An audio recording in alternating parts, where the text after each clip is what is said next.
नमस्कार प्यारे विद्यार्थियों, स्वागत है आपका आपके YouTube परिवार जीके विद सर में। कैसे सभी लोग? सब बढ़िया होंगे, सब एकदम तरोताजा होंगे, सबकी तैयारी एकदम शानदार चल रही होगी, जानदार चल रही होगी और एकदम धमाकेदार से चल रही होगी। ठीक है, अगर नहीं चल रही है आपकी तो हम आपके लिए किस लिए बने? हम आपके लिए इसलिए तो बने कि आपको गाइड करते रहे। ठीक है, आपको सही मार्गदर्शन दे। तो आप अपने अपनी क्लास में स्वागत है सबका। ठीक है, सबको गुड मॉर्निंग, जय Shri good morning, good evening, good evening, जय श्री कृष्ण, जय श्री राम, राधे राधे। और अपन स्टार्ट करने वाले हैं अभी जो है परमार परमार राजवंश है। अभी एक ही क्लास का है, लगभग एक क्लास नहीं, आधी क्लास मान लो, आधे घंटे का है, 35 मिनट के आसपास का है। ठीक है, तो परमार पढ़ेंगे। परमारों के अंदर जो है सबसे पहले हम इनकी उत्पत्ति पढ़ेंगे। क्या पढ़ेंगे? उत्पत्ति, कि इनकी उत्पत्ति कहाँ से हुई है। ठीक है, अपने पास में जो है थोड़ी ट्रेन वाने की आवाज आती है। ठीक है, तो वो कोई दिक्कत नहीं है। जो नए जुड़े हैं चैनल को सब्सक्राइब कर देना और लाइक कर देना अगर आपको आवाज सुनाई दे रही है। वैसे तो अपन ने थोड़ा जुगाड़ कर रखा है जिससे आपको बाहर की आवाजें कम से कम सुनाई दे, लेकिन फिर भी हो सकता है कि आपको सुनाई दे, तो थोड़ा इग्नोर कर सकते हैं आप, है ना। मैं बात करूंगी परमार वंश की, तो सबसे पहले मेरी बात आती है कि उत्पत्ति, कि इनकी उत्पत्ति कहाँ से हुई। ठीक है, कहाँ से, कि इनकी उत्पत्ति कहाँ से हुई। तो उत्पत्ति के अंदर जो है कुछ सिद्धांत आते हैं। ठीक है, या कुछ तथ्य मिलते हैं अपन को कहाँ से हुई है। तो स्कंद पुराण जो है सबसे पहला अपन को एविडेंस मिलता है कि इनकी उत्पत्ति कहाँ से हुई है। स्कंद पुराण के अंदर क्या लिखा हुआ है, क्यों लिखा हुआ है, वो भी अपन बात करेंगे। उसके बाद में पहले जो है अपन दो तीन सिद्धांत और लिख लेते हैं। स्कंद पुराण के बाद में जो है एक आता है अपने पास पट्टनारायण, पटनारायण मंदिर का अभिलेख, पटनारायण मंदिर का अभिलेख, है ना। इसके बाद में जो है एक और अपने पास मिलता है, एक राइटर हुए थे परिबल, उनकी पुस्तक है नर साख, उनकी पुस्तक है नव सह सांग, नव सह सांग चरित्र। ठीक है, और एक जो है आपको सबको पता है कौन सा, अग्निकुंड का सिद्धांत, अग्निकुंड का सिद्धांत।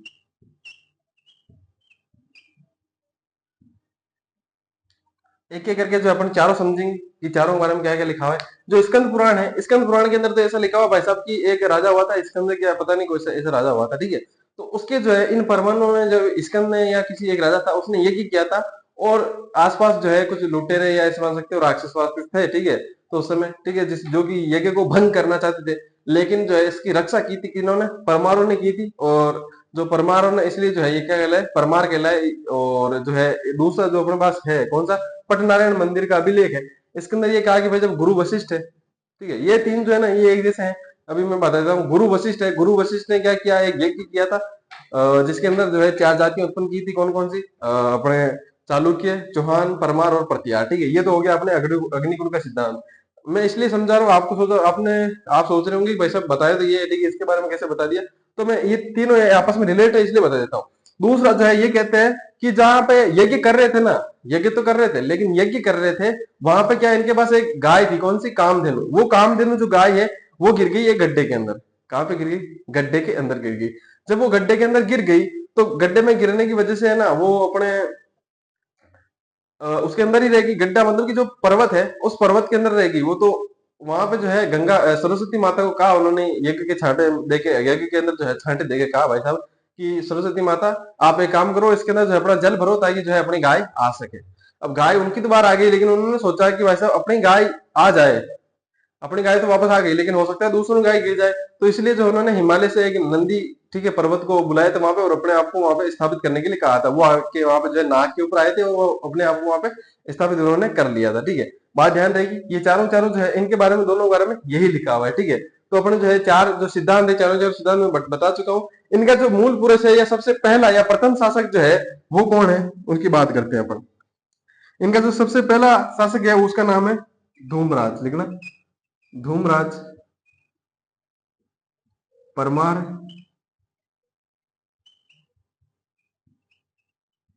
राजवंश का प्रथम शासक था। अब बात करूंगा प्रथम शासक, लेकिन वंशावली आपको अगर पूछे कि जो परमाणु की वंशावली कहां से प्रारंभ होती है, तो आप धूमराज का नाम नहीं लोगे, यहाँ पे आएगा एक उत्पली राज। ठीक है, लिखना, उत्पल राज। क्या नाम है? उत्पल राज से परमारों की वंशावली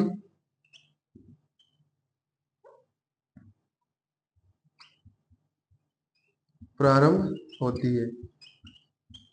ठीक है, ये दोनों प्रश्न अलग अलग है क्योंकि आपको लगता है कि धूमराज जो है पहला शासक था, ठीक है, किसका, परमारों का, इसलिए क्या होगी, वंशावली भी यहीं से प्रारंभ होगी, लेकिन ऐसा नहीं है। ठीक है, यहाँ की वंशावली कहां से प्रारंभ होती है, अपने उत्पल राज से। ठीक है, जिस प्रकार से अपन ने अभी पढ़े थे, क्या गुजर प्रतिहार पढ़े थे, प्रतिहारों में हमने क्या पढ़ा था कि रज्जीवल से जो है उनकी वंशावली प्रारंभ होती है, लेकिन जो है पहला उनका मूल पुरुष कौन था, हरिश्चंद्र था।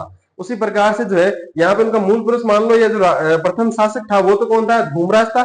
लेकिन यहाँ पे जो है आदमी जिससे की वंशावली प्रारंभ होती है उसका नाम क्या है, उत्पल राज। ठीक है, ये तय लिखा हुआ है, आपको हो सकता है गलत फहमी हो जाए कि आ लिख दो। ठीक है, ये लिख लो, फटाफट से यहां तक लिखो, और उसके बाद में जो है इनका पहला राजा जो दिखता है उसके बारे में अपन चर्चा करते हैं। नाम है धरणी सा, लिख लो जल्दी से। ऐसा हंसी तो ऐसे किस लिए आई, अगर पूछ रहे हो, ठीक है, मन में सोच रहे होंगे हंसी क्यों है। तो इंडिया का मैच देखा होगा आपने, है ना, बढ़िया मैच चल रहा है, लीड दे दी है, 3 विकेटें भी जा चुकी है, 7 विकेट लेनी, जीत भी जाएंगे, बढ़िया मैच चला था, देखा था मैंने सुबह। उसके अलावा क्या है, लाइव अपने जो है ऑक्शन भी चल रहा है, ऑक्शन में हम भी लाइव स्ट्रीम देख रहा था, लाइव स्ट्रीम देख रहा था, तो वो बता रहा था भाई ये प्लेयर इतने में खरीदा, ये इतने में खरीदा, और इस पे इतनी बोली लग रही है, ठीक है, ये टीम में इंटरेस्टेड है। तो वो ऐसी बात कर रहा था यार कि आरसीबी हर प्लेयर के पीछे जाती है, लेकिन है ना उसको खरीद नहीं रही है। ठीक है, कुल मिला के पता नहीं अपने पैसे बचाना चाहती है, क्या करना चाहती है। तो उससे जो है एक कमेंट आता है कि भैया आरसीबी जो है अपने पैसे बचा रही है, क्योंकि जो है उसको विजय माल्या का लोन भरना है। तो ये बहुत खतरनाक कमेंट था भाई, इतना बढ़िया कमेंट किया कि मतलब आरसीबी अपने पैसे बचा रही है किसको, विजय माल्या के लोन चुकाने के लिए। विजय माल्या को सब जानते हैं, तो बढ़िया कमेंट है, सही। और मैं बता रहा हूँ आरसीबी जो है ना जाएगी किसके पीछे, अल्जार जोसफ, देख लेना कहीं ना कहीं, ये ना अल्जार जोसफ के जाके ना ये रिटर्न करेंगे आरसीबी वाले, मतलब खत्म है भाई साहब। पैसे बचा के क्या करेंगे, पैसे बचा के भाई साहब अपने मालिक विजय माल्या के लोन चुकाएंगे। लिख लिया होगा, ठीक है, आगे बात करें अपन, हेडिंग डालो धरणी सा।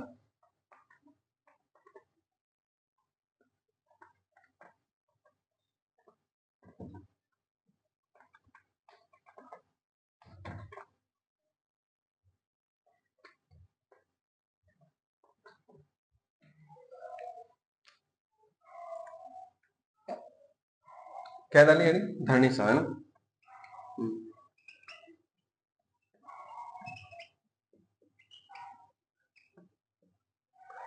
धरणी सा की मैं बात करूं तो मैंने चौहानों के अंदर पढ़ाया था आपको, आई थिंक, है ना, क्या पढ़ाया था, मूलराज प्रथम नाम आया था कहीं ना कहीं, है, मूलराज प्रथम नाम आया था ना, अरे आया था कि नहीं आया था, बताओ, आया था ना। ठीक है, तो उसी मूलराज प्रथम ने जो है धरणी शाह को हराया था, धरणी शाह ने मूलराज प्रथम को नहीं हराया, मूलराज प्रथम ने धरणी शाह को हराया, जिस वजह से जो है ये कहां पे आ जाते हैं अपने पास, ये आ जाते हैं अपने पास, ये जगह पड़ती है अपने चित्तौड़ के अंदर, है ना। उस समय का राठौड़, राठौड़ एक राजा था, उसका नाम था धवल, धवल राजा था। उस धवल के पास आके ये शरण लेते हैं। ठीक है, जो चीजें लिखने की है वो अपन लिखेंगे, इनके बारे में कोई समझने वाली चीज है नहीं तो लिखेंगे। चालुक्य शासक लिख लो, ताकि पता रहेगा था कौन चालुक्य शासक। मूलराज प्रथम ने इनको हराया,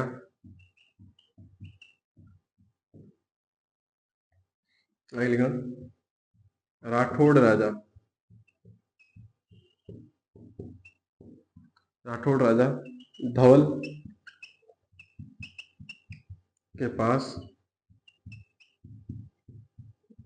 शरण ली। ठीक है, आरसी वाले जज्बाती मत होना ना, ऐसा नहीं कमेंट के कमेंट कर दो कि भाई साहब ये हमारा खिलाड़ी के बारे में नहीं भाई, देखो मजाक की बात नहीं है, लेकिन वो कमेंट आया हुआ था इसलिए मैंने बता दिया आपको, ठीक है ना, जज्बाती मत होना जानी, जज्बाती होना है तो ऑप्शन के अंदर हो भाई। ठीक है, देखो न तो तुमने चहल को लिया, और न तुमने राहुल को लिया, न तुमने अय्यर को लिया, और पंत को भी तुमने नहीं लिया, तो क्या करोगे। डीएसपी साहब को नहीं लिया तुमने, डीएसपी साहब समझ रहे हो ना, कौन, सिराज, सिराज मोहम्मद ऑफिशियल, उसको नहीं लिया तुमने। इसके बाद में धरनीसा के बाद में एक आता है शासक धुंधक, कौन है, धुंधक, है ना। धुंधक ने क्या किया, धुंधक ने भी कुछ नहीं किया, धुंधक भी एक चालुक्य शासक था, भीम सेकंड है, याद है भीम सेकंड। ठीक है। चालुक्य शासक भीम सेकंड से हार गए। भीम सेकंड ने इनको, भीम सेकंड नहीं था यार, भीम प्रथम ही था। भीम प्रथम ने इनको हराया, क्योंकि सेकंड तो आगे आएगा, है ना। और ये भी जो है यहीं पे जाते हैं। और चित्तौड़ का एक शासक था भोज परमार, मैंने पढ़ाया था आपको जब चित्तौड़ स्टार्ट ही करवाया था तब, ठीक है ना, है ना। अल्लट के टाइम पढ़ाया था मैंने, अल्लट के बाद में चित्तौड़ के शासक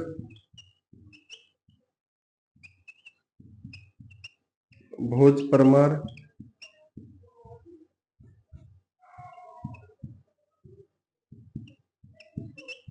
के पास शरण ली। किसके पास शरण ली? भोज परमार के पास। सब इन्होंने क्या ली? शरण ली। अब शरण तो ली। धुंधक ने क्या कहा?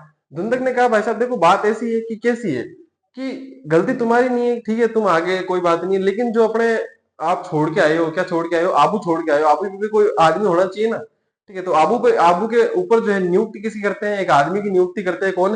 भोज परमार। किसकी? विमल शाह की। किसकी? विमल शाह की। और वही विमल शाह, आपने आबू के अंदर मंदिर देखे होंगे अभी, विमल वंशावली मंदिर देखे होंगे आपने। तो वो जो विमल वंशा साई मंदिर है वो किसने बनवाया? अगर किसी ने बनवाया तो उसका नाम है विमल शाह, ठीक है। जय शाह मत लिखना, विमल शाह, ठीक है। क्रिकेट के अंदर क्रिकेट वाले क्या थोड़ा ज्यादा जज्बाती हो जाते हैं। हाँ लिखना। भोज परमार ने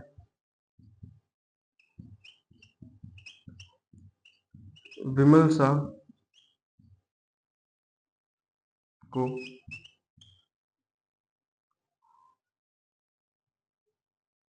विमल शाह को आबू का प्रशासक बनाया, ठीक है।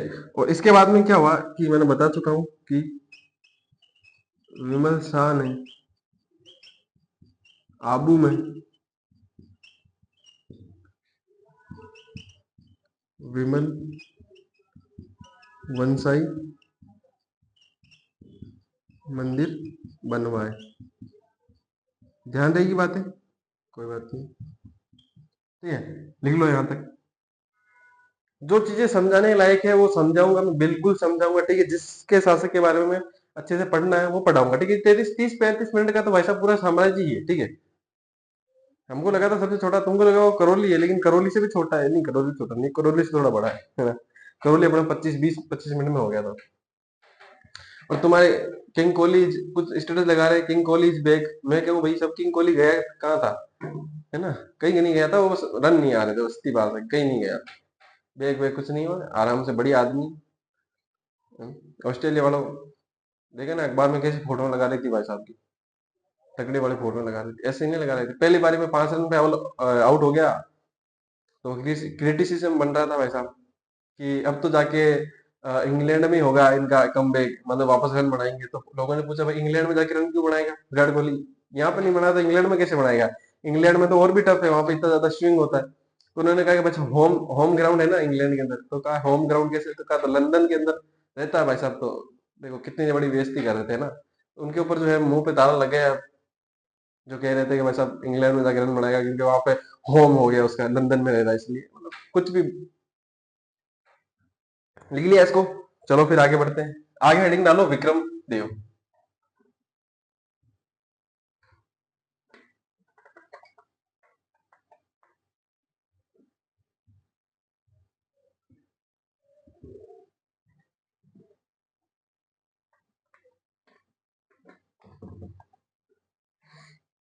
हेडिंग डालो विक्रम देव।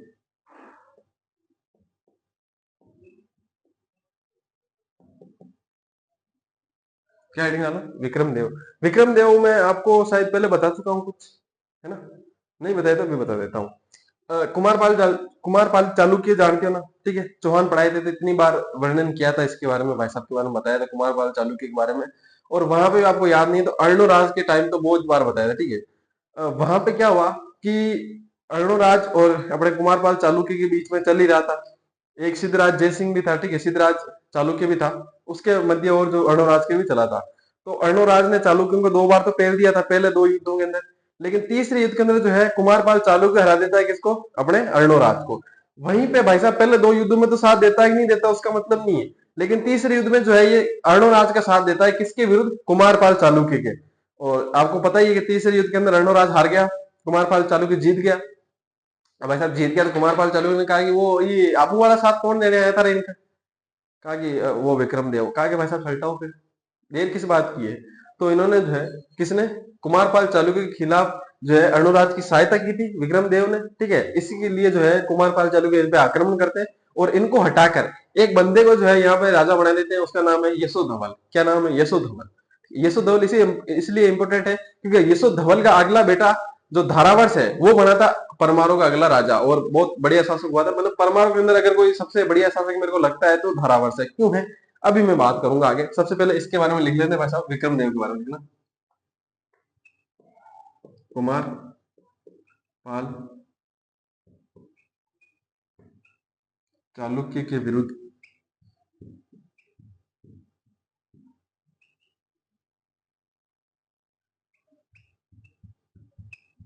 अर्णोराज की सहायता की। हार गया वो अर्णोराज, तो आगे लिखना, कुमार पाल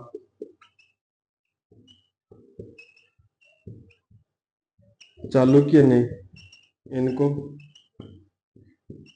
हराकर यहाँ का अगला राजा यशो धवल को बनाया।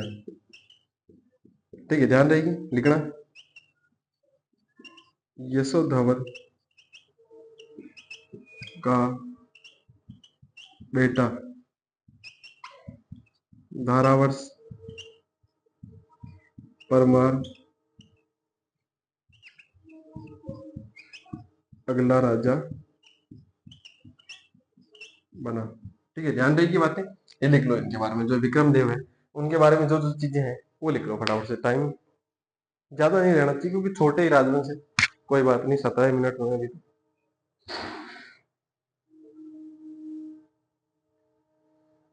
है ना। 3-4 लाइनें ही हैं, बड़ी बातें हैं नहीं, छोटी बातें ही हैं इनके बारे में। जो जो है मैं पढ़ाता जाऊंगा, जैसी जैसी है वैसे वैसे पढ़ाता जाऊंगा। सब आपको ध्यान रखना है, वीडियो को लाइक करते रहना, ठीक है ना। एक बार ही दबाना है, 2 बार नहीं दबाना, फिर 3 बार दबा सकते हो लाइक वाले बटन को, 4 बार नहीं दबाना, 5 बार दबा सकते हो। सम संख्या में नहीं दबाना, विषम संख्या में दबा सकते हो, है ना। लिख लिया होगा, आगे हेडिंग डालो, धारावर्ष परमार।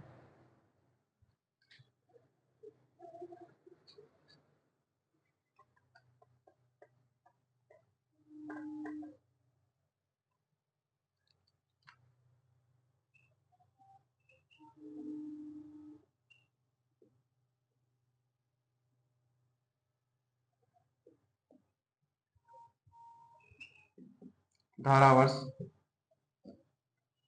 परमार, ठीक है। धारावर्ष परमार के बारे में एक चीज मैं पहले पढ़ा चुका हूँ,